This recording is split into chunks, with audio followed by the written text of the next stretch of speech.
Assalamualaikum warahmatullahi wabarakatuh. Perkenalkan, nama saya Azza Muhammad Nashwa. Saya salah satu mahasiswa UN Jakarta atau Universitas Islam Negeri Syarif Hidayatullah Jakarta. Saya berasal dari Fakultas Dakwah dan Ilmu Komunikasi, Program Studi Manajemen Dakwah. Saya berasal dari angkatan 2025 kelas 1B. Oke, di sini saya akan menjelaskan apa itu Pancasila sebagai dasar negara. Teman-teman, pernah nggak kalian bayangkan kalau kita sedang membangun sebuah gedung pencakar langit yang sangat tinggi? Apa yang paling penting dari gedung tersebut? Bukan kacanya yang mengkilap, bukan juga liftnya yang cepat, tapi fondasinya yang tertanam kuat di dalam tanah. Nah, Indonesia itu ibarat gedung besar tersebut, dan hari ini saya akan mengajak teman-teman semua mengenal fondasi luar biasa yang bikin Indonesia tetap berdiri kokoh selama puluhan tahun, yaitu Pancasila sebagai dasar negara. Apa itu dasar negara? Mungkin kita sering dengar istilah dasar negara, tapi sebenarnya apa sih fungsinya? Gampangnya begini nih teman-teman. Dasar negara itu adalah aturan main. Bayangkan kalau kita main sepak bola, tapi nggak ada aturan mainnya. Pasti kacau kan? Pasti kacau kan? Iya, kacau banget. Ada yang pakai tangan, ada yang lari bawa bola keluar lapangan, dan lain sebagainya.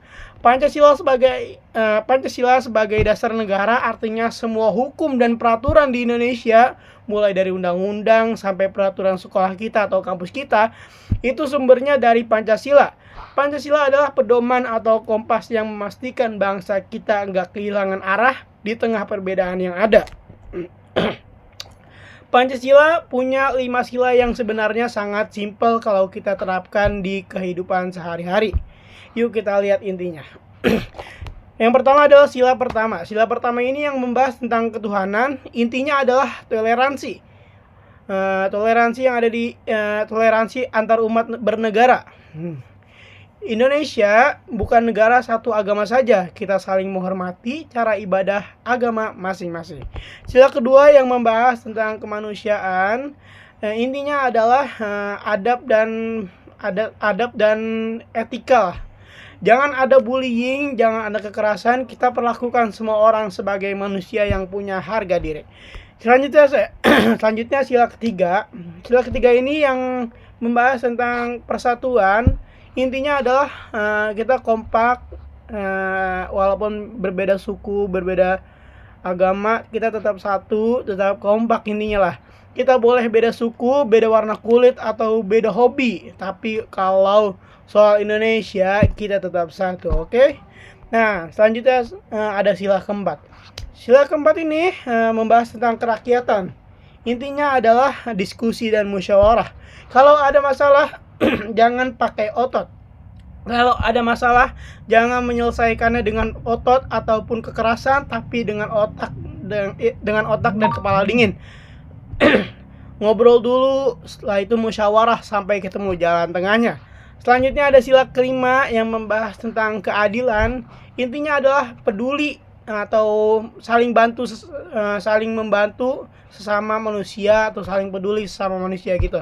Apalagi kita berada di negara Indonesia ini, kita saling peduli satu sama lain, saling menguatkan satu sama lain. kita pengen semua orang punya kesempatan yang sama. Nah, kita pengen semua orang punya kesempatan yang sama untuk maju, bukan cuma yang kaya ataupun yang hidup di kota-kota besar saja. Nah, jadi teman-teman, kesimpulannya adalah Pancasila itu bukan cuma pajangan di dinding kelas atau materi hafalan buat ujian. Pancasila adalah alasan kenapa kita yang berbeda-beda ini masih duduk bareng, atau bisa duduk bareng, sekolah bareng, tertawa bareng.